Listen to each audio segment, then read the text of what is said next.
Hello, beloved. It's Coach Pink. I just want to say my apologies for the delay. I was supposed to be on last week. But like we say, this is unapologetic, unfiltered, and unedited. So let me tell you what's been going on. With this atrocious heat and the mini storm that we had, AC went out. And it was a sauna in here. And because it was a sauna here, I was not going to be on here. I had to make sure my family was in order, get stuff situated so we could get the cool breeze circulating.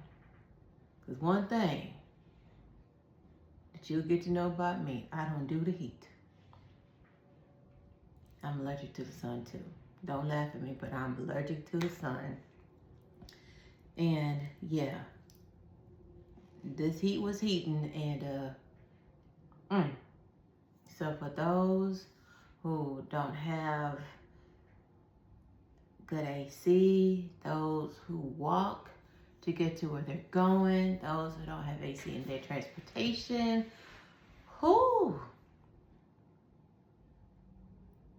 may the force be with y'all. My gosh, I am so sorry because it is hot than a son of a biscuit, and it is not nice.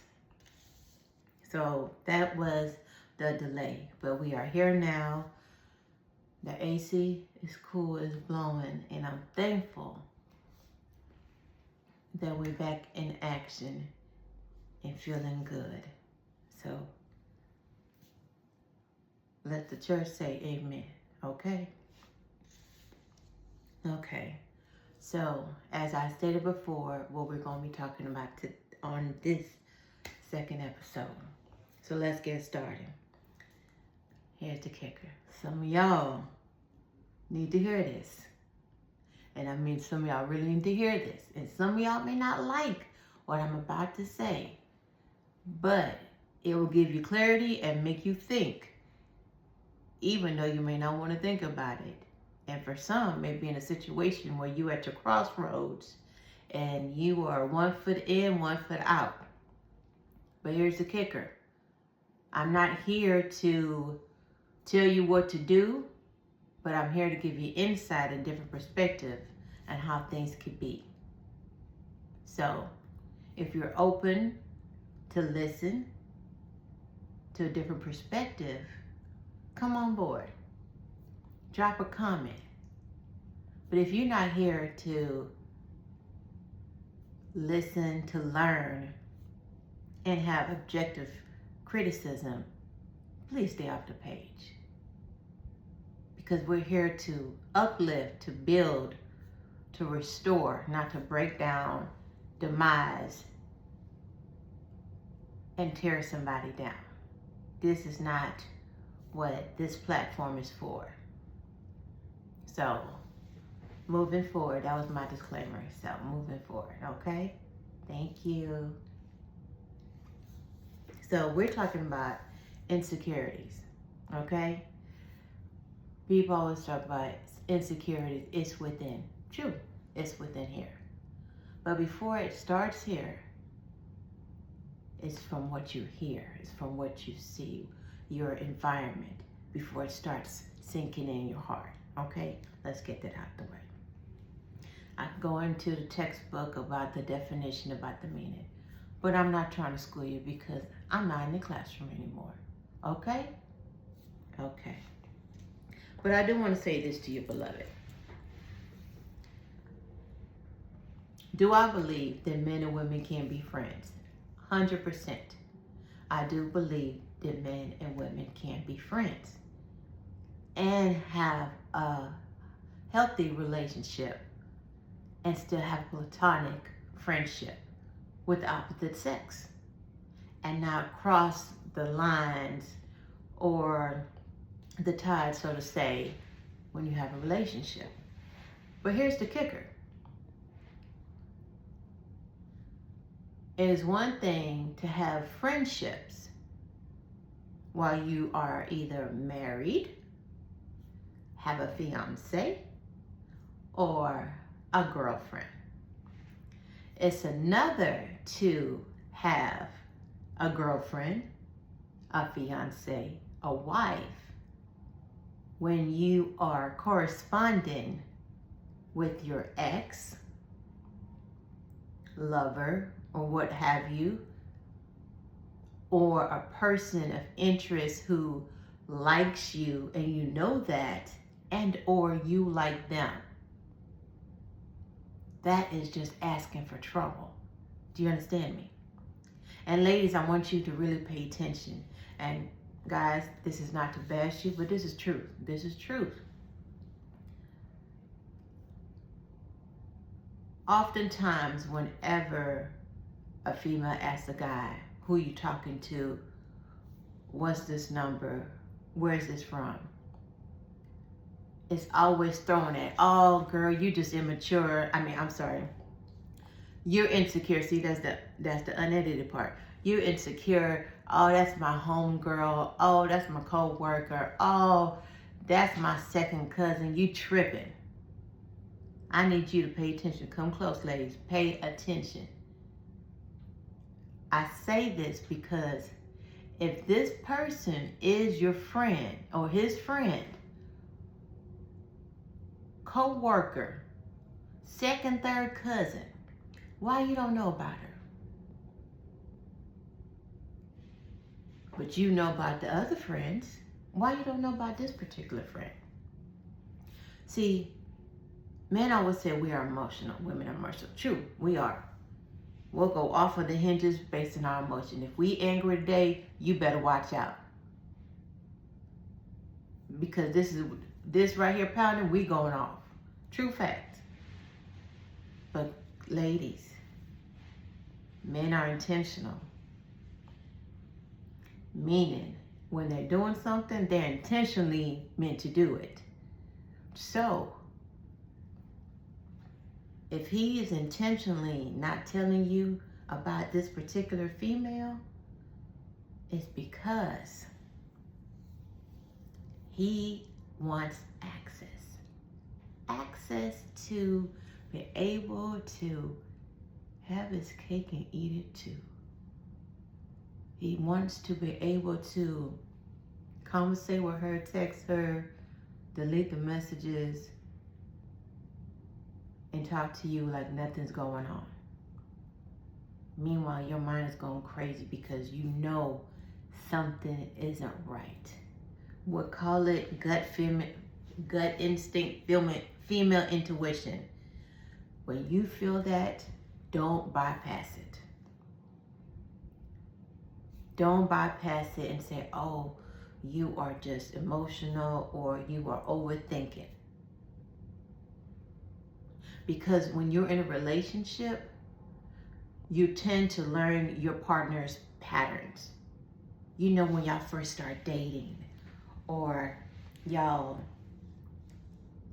married or y'all just in that relationship, you know when things are good, how your partner reacts with you. You know how he calls you when he gets home, or y'all have date nights on a regular, or the intimacy is lit. The text message, the little, hey boo, thinking about you, or he sends you something. He remembers those special moments. It's cuddy buddy time. It's all those things. But all of a sudden, the calls that he used to make on a regular start depleting. He's not calling you like he used to. At first you don't pay it no mind because, life be lifing. Maybe work is getting busy. You're doing stuff, with the kids, work, friends.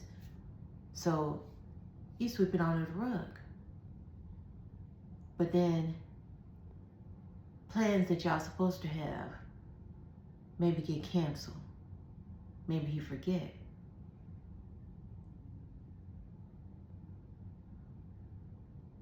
Y'all start arguing differently. Him that used to pick up the phone and talk to the homeboys, charging the phone, now turn the phone the other way. Picking up the phone and going in another room to answer a call. Or plugging the phone in another room to charge it.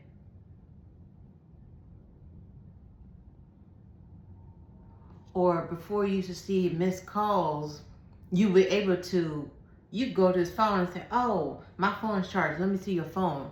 You were able to do that. Now it's, why you need my phone? What you need it for?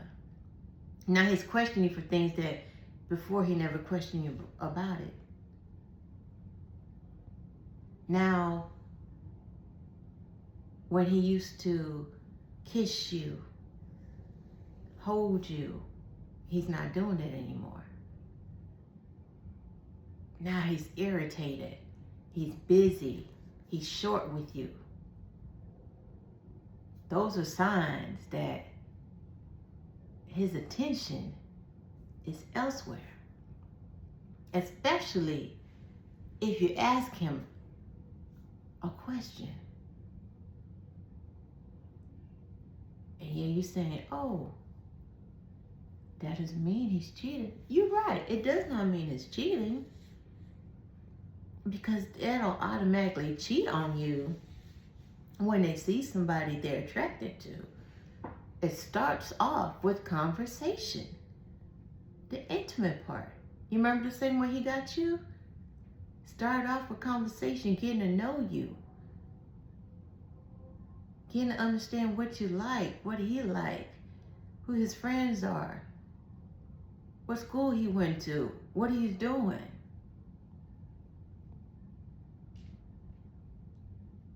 See,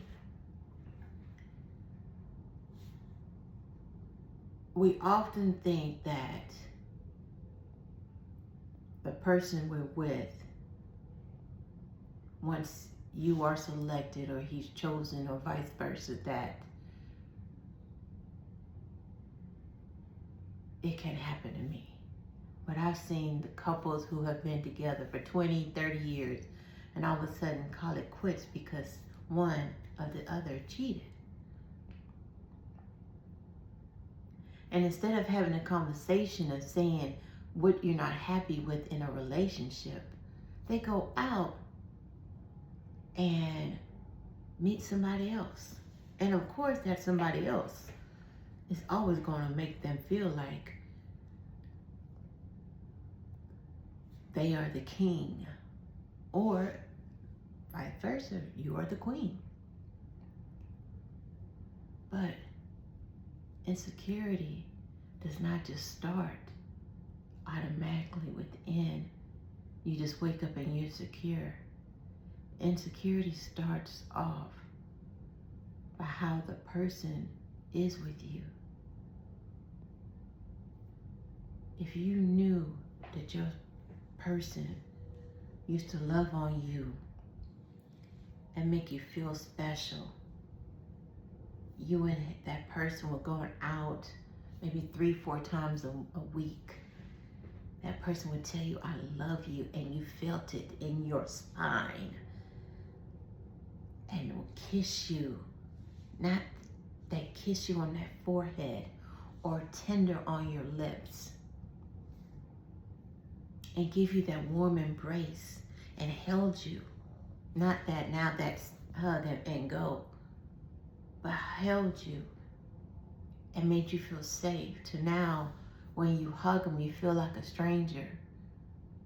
And you wonder, who are you spending your time with? Because now y'all used to spend all your time together. Now y'all hardly see each other. Y'all don't talk to each other the same. It's hi and bye. And sometimes it's when you are living in the same home. Y'all in the same bed, but y'all got your backs turned to each other. It's, I love you, but y'all weren't doing that before. Y'all used to face each other. Used to be in the cuff, feeling the heartbeat.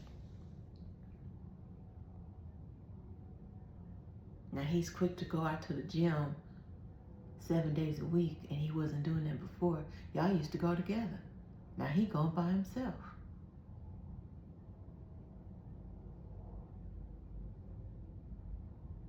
When couples start doing stuff individually instead of together, those are signs that need to have that conversation of what's going on before you start looking at who's going on. People are so quick to want to look to see if the grass is green on the side. It's always going to look green on the other side when you feel something's going on within your relationship. But anything worth having is worth fighting for. Now, when things seem to be all good, when y'all seem to be agreeing about things, oh, you was in cloud 9. Oh, this was beautiful when y'all first started talking. Oh, she would text you, you would text right back. You would call her on a break and tell her all the sweet nothings and how you gonna do this and how she or he was your world, and you saw forever in a day for eternity, and what y'all saw the life would be with each other and how life would be without each other, and you planned about a future and goals and where you're going to be. Then all of a sudden, when things get hot in the kitchen, instead of mixing up the seasoning and get a new flavor with each other, you want to go get a new flavor with somebody else.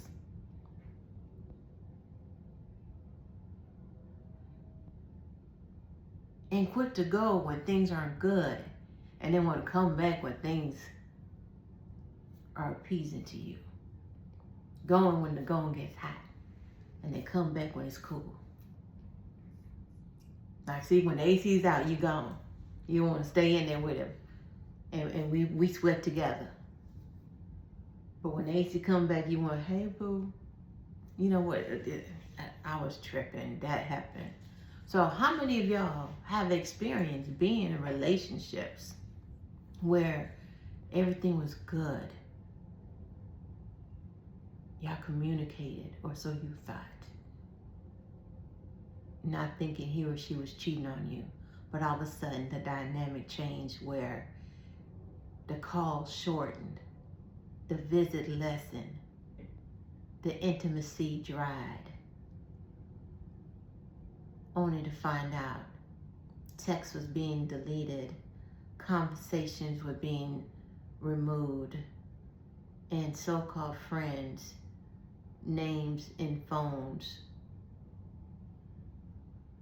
John was really Samantha. Kim was really Jacob. Not texting on the phone and going on Instagram, not Instagram because Instagram not safe, but Snapchat because it dissolved in 24 hours, or getting that other phone and not letting the other person know, or using your friend's phone and, girl, what'd he say? Or saying you're going over here, knowing you're going over there.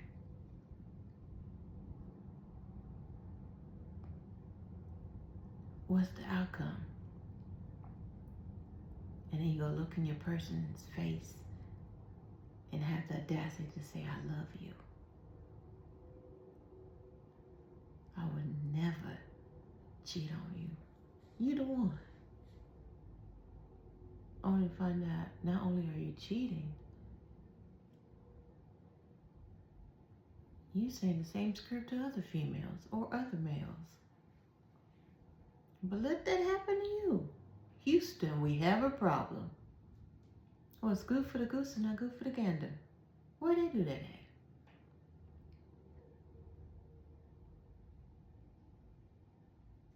That's why I always say, before you get into a relationship,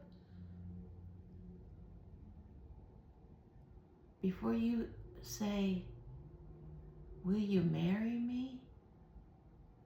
Before you say, I do,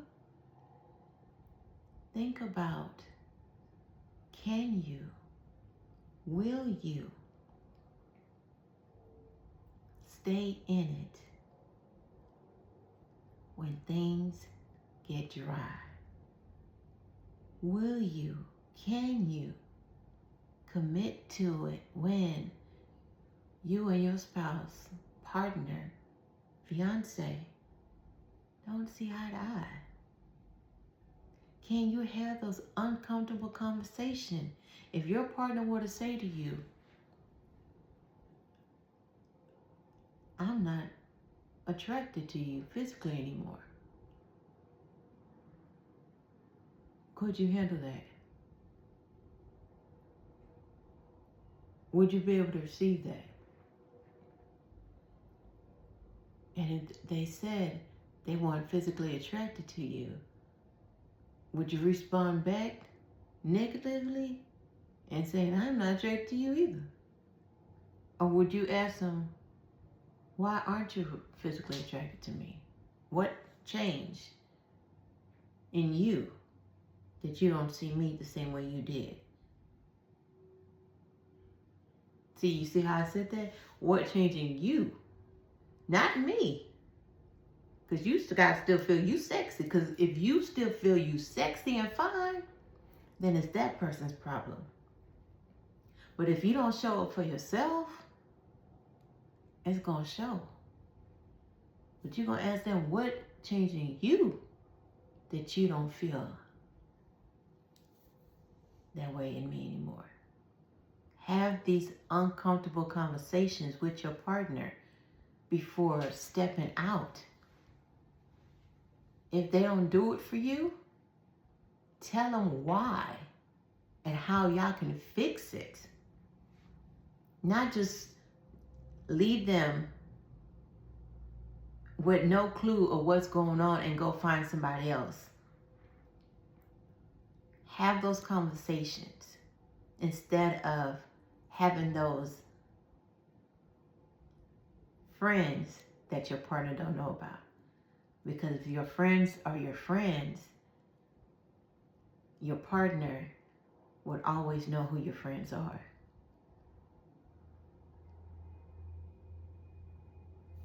I'm just saying. And it wouldn't be no problem in between. Why your friends can't have your person's phone number.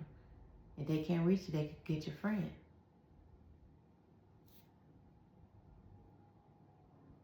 But when we do some sneaky stuff, and you know 9 times out of 10, what's done in the dark will come to light. And then you're going to try to explain, see what happened was, or you don't get it, or let me explain. Oh, that's a good one. Let me explain. If you wanted to explain, you wouldn't have got to that step in the first place. It's always you want to explain after you done got caught, or you want to apologize after you done got caught. What are you explaining? That you got caught, or what you got caught for?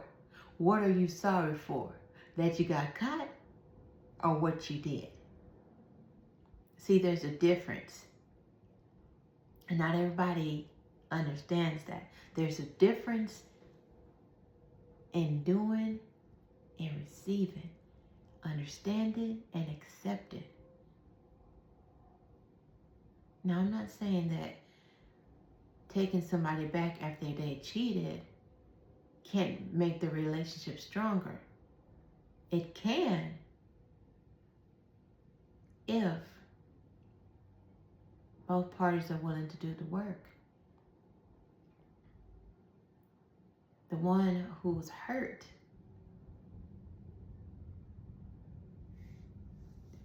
you gotta learn how to build that trust again.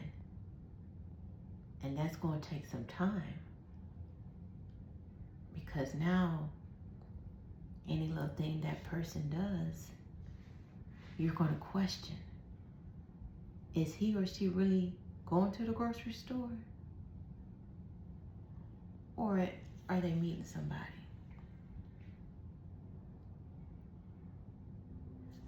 Their phone just went off. Who was that?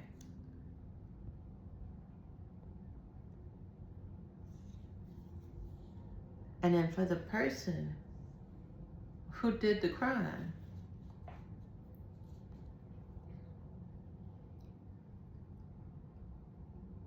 I always get upset. And please, I will say this. However you apologize and your person accept your apology, please understand that, yes, you have apologized and they have forgiven you. It does not change the hurt and the pain that they endured. See, you had time to do the crime and they are just now receiving the pain that you caused. So while you had 9 months to experience the crime, they're just now receiving it. So that's going to take some time for them to truly heal from that. See, oftentimes you see people, well, I told her I was sorry. Okay. But just because you told her you're sorry on Monday don't mean she's going to heal on Tuesday. Because you didn't just cheat on Monday. You did it for months or years.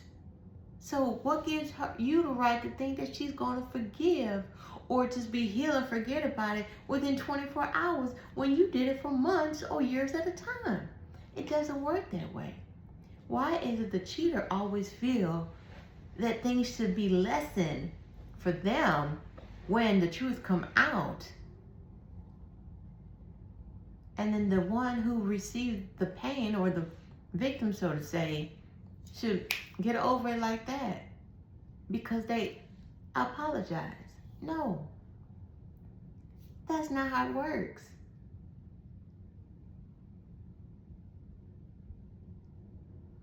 Healing does not have a timestamp. And then they have triggers. You may be playing, y'all may be in a good space, listen to music, and all of a sudden you may say something. And she may give you that look. Y'all saw her minds went? She give you that look and then take her back to that same day she found out you cheated.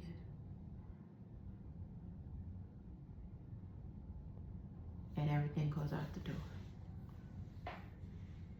And then you get mad because she mad. No.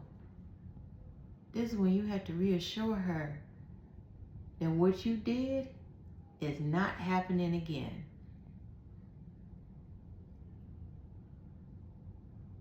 And that you are truly sorry for the pain that you caused her or him and what you did to y'all relationship. Because cheating affects not only the person who did it, the person who received it, but if you have children, what that does to the children, the friends, it affects so many people. The choices you make in life not only affects you, but your surrounding.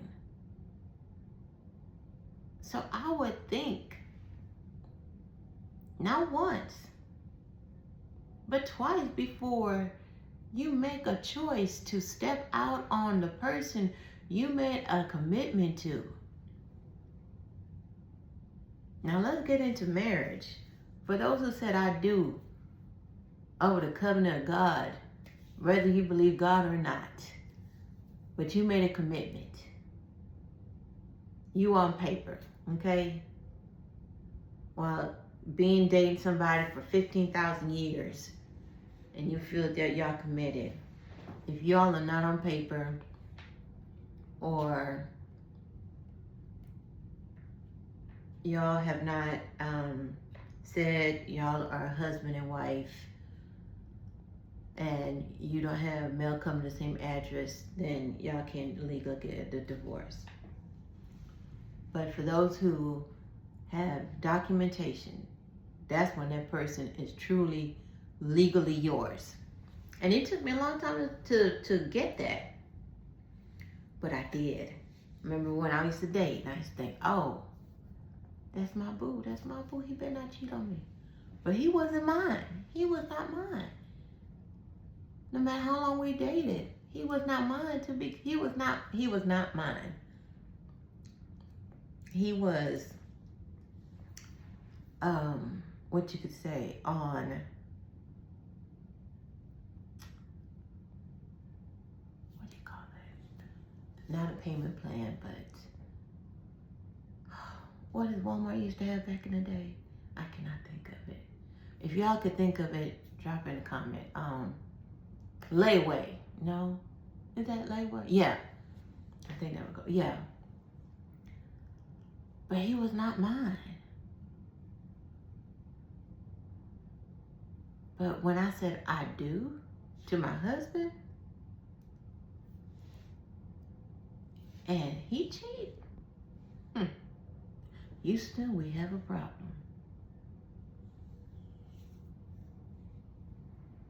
Houston, we have a huge problem. Texas, we got a problem. United States, we have a problem.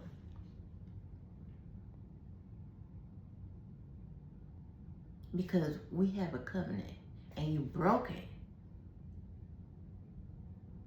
Because you went before God, my parents, your aunt, because your mom wasn't able to be there. You went before and you said, and you looked at me, well, we can go eye to eye. You had to look down at me because, you know, the height ratio. But you looked down at me and you said, and the pastor was right there, you looked down and you said,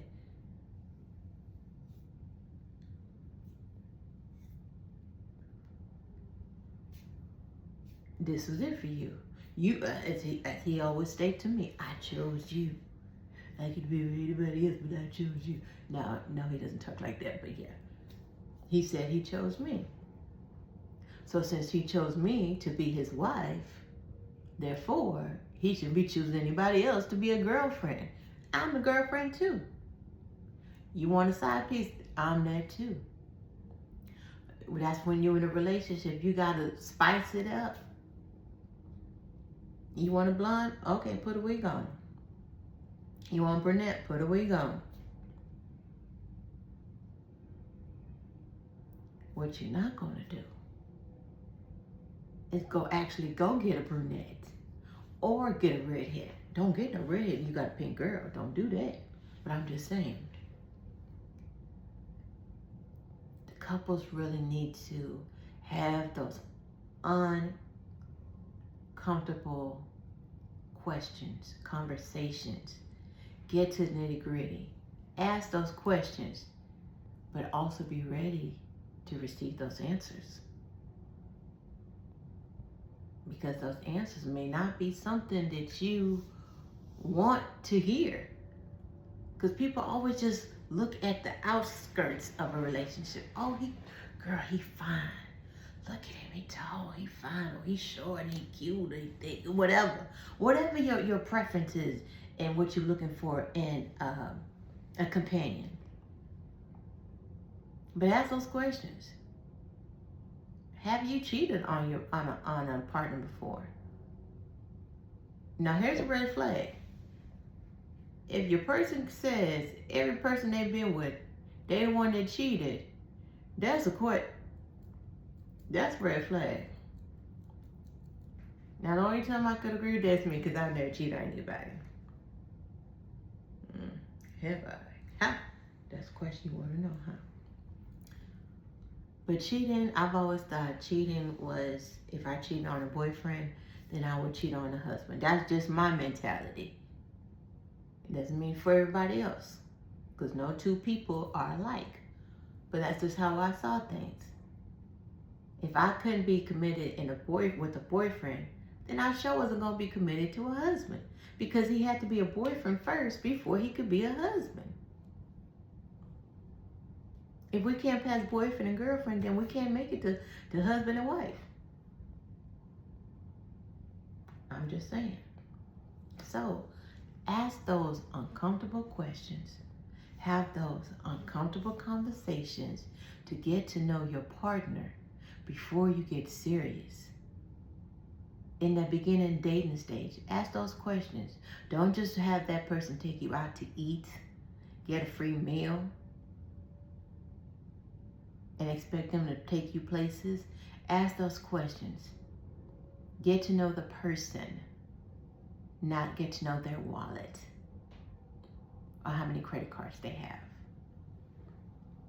And treat people how you truly want to be treated. Because if you treat them wrong, cheat, apparently that's how you want to be treated. Think about that. If the way you treated some of the people you dated and it came back to you, would you like it? Would you like how you treated probably some of the nicest people and you did them bad? And please don't say, oh, I was young, I was immature. Stop it. You know right from wrong from the get-go. You know, some of y'all dated some people because you thought they were nice and you could get away with doing some raunchy stuff. Karma, y'all. Karma's a beast. Y'all don't understand. When you treat people bad, it comes back to you. It comes back to you in more ways than one. You may come to the point where you are, you know what, I'm through messing up. I'm through hurting people. I'm through doing wrong to people. And then you find that person and you think this is your person. And guess what? Guess what, y'all? They do you the way you've done people. And then you go like, how could they do me like that? Think about all the people you've done like that. How many times have you gone on a date with somebody and invited your friend and made that person pay for both of y'all? Or how many times have you dated somebody and lied and stated that you didn't have money and then made them pay for you? Or how many of y'all dated multiple guys, ladies, to get money off of them knowing you had your own, but made them pay for certain bills and you had a broke dude living up with you? Or how many of you ladies be with a guy who got 50 million children and go mess with him, and then you know he not taking care of them, and then you mess with him, and then you get yourself pregnant, and you anticipating that he gonna take care of yours? Boo! If he didn't take care of the others, what makes you think he gonna take care of yours? Come on now, come on, ladies. Gents, we gotta get it together. And what y'all also don't understand, that not only how you treat females, guys, think about when you have daughters. How would guys treat your daughter? Y'all forgetting y'all dating somebody's daughter as well. Y'all don't want nobody to mess up with your daughter. But yeah, y'all messed up with somebody's daughter. Think about it. And ladies, you know how y'all are about y'all sons. Think about what y'all done to some of these mother sons. Think about it. Think about it.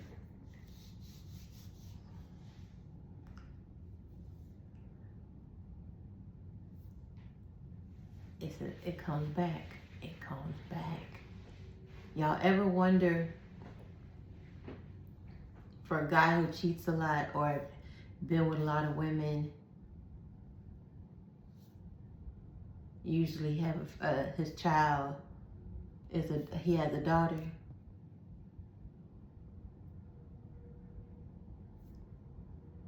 Why is that? That's to help him think about, wait a minute, she gonna settle me down. Or for a girl, they say when a female has a boy as a first child, it's because she's seeking that love that she didn't receive, usually from the baby daddy. So think about it. If your first child is a daughter, how many females you know messed over? Think about your daughter's heart. If your first child is a son, the love you lack and the love you wanted, and you got it in your son. But your son is not a replacement. He's your son, but he's not your man. That's for another episode. But think about that. Okay? How we treat people is a reflection on our character, our environment, our upbringing, how we view ourselves. And it affects our children. We often forget the things that we do will trickle down to our children.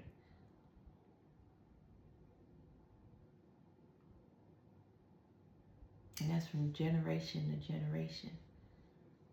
Be mindful of what you do, what you say,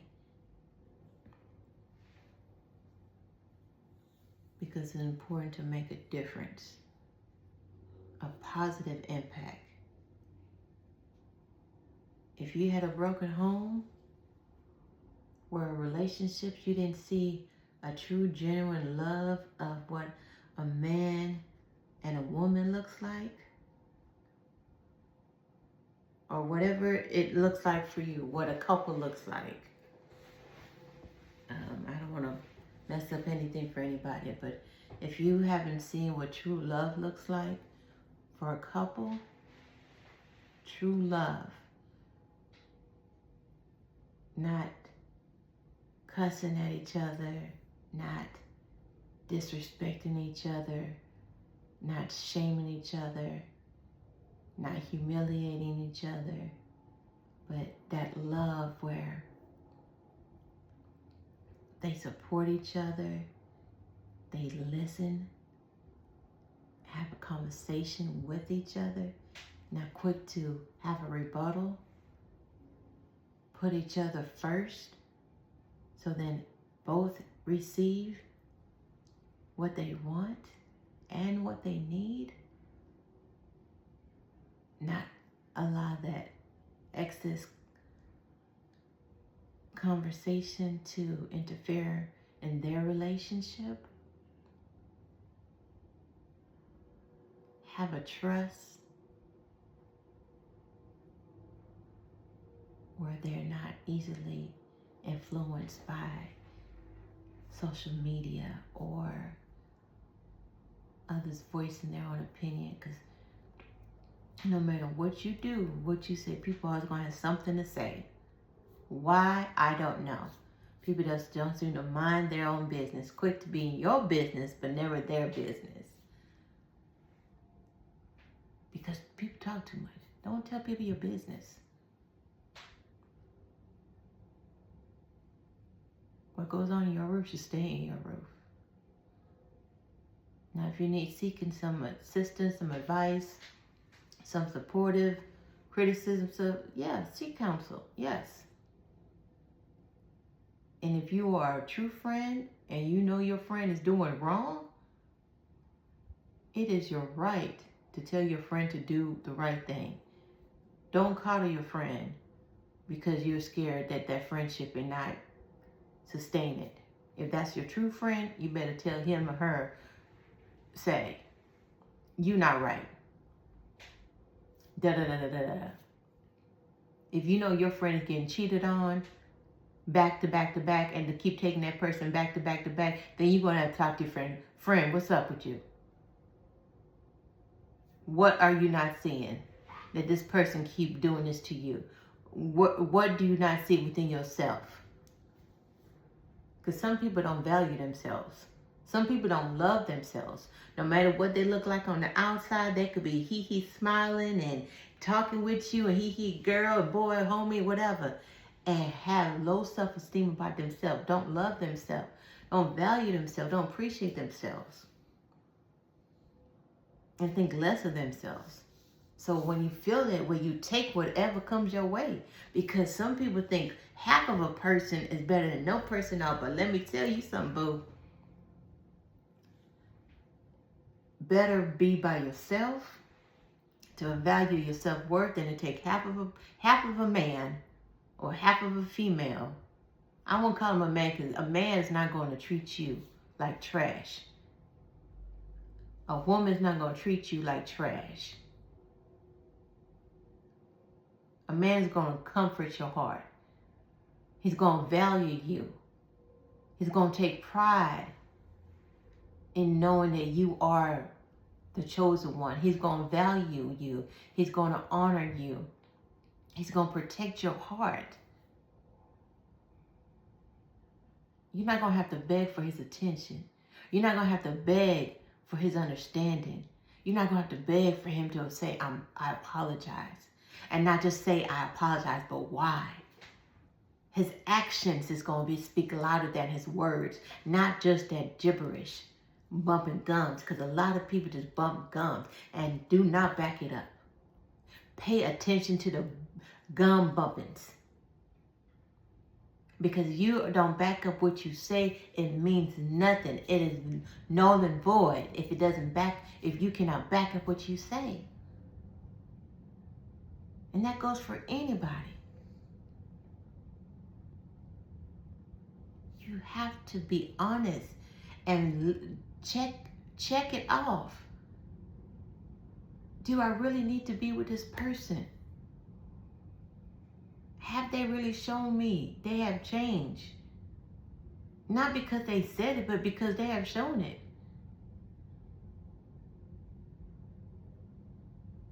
And no, I don't care what other people think. I've never been the one to care what other people think of me.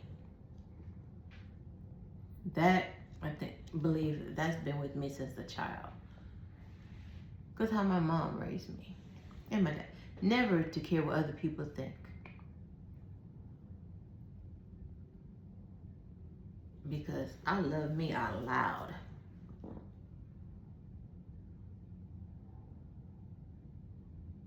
You have to have that confidence. You have to have that security, not insecurity, security within yourself.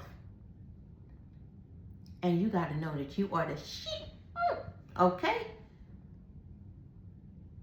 And know that when you walk in a room that all eyes on you because you are that. And you got to own it. People gonna tell if you believe that you are the stuff. And they could sense it. But if you don't believe it, how's others gonna believe it? So if you do not believe that you are worthy to be with somebody who's committed to you, who values you, who appreciates you, who honors you, who protects you, who is your confidant, who's there for you when times are hard, that's especially, ladies and gentlemen, when things are rough, when you have a penny to your name or you don't even have 2 pots to piss in,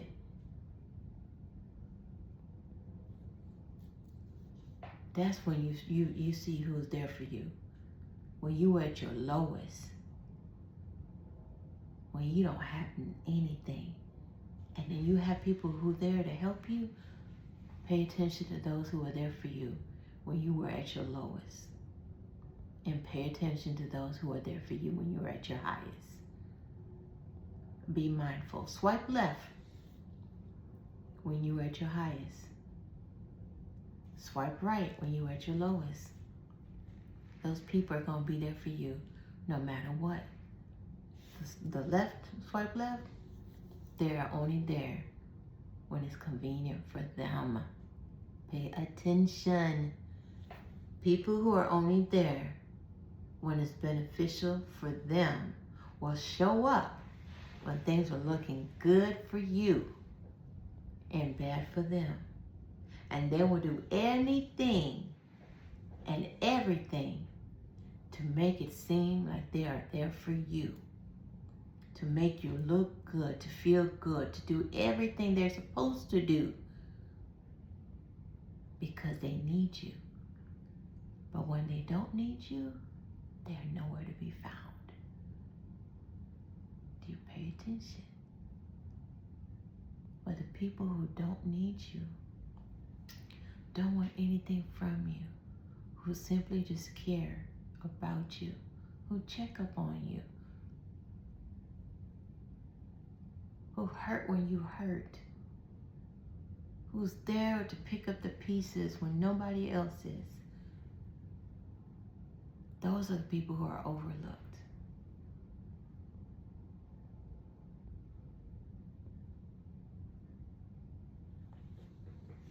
Insecurity. I hope this have been insightful for you, mind-opening, made you think. Again, this platform is just to have healthy conversations, insightful, meaningful conversations to build you up, open your mind, give you a different perspective, never to break you down, deplete you, or diminish you, but to encourage you. And for those who want to be negative, not listen to the message, find the worst thing to say, please swipe left.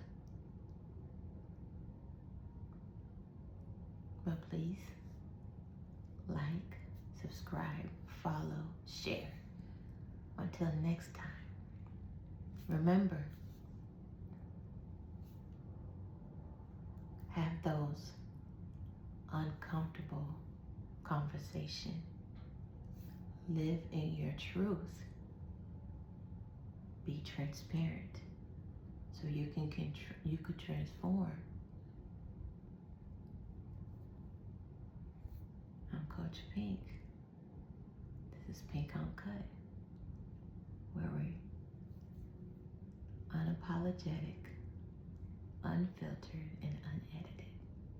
Until next time, have a marvelous Monday evening and a prosperous week. I'll see you when I see you. Stay cool. Have a good one.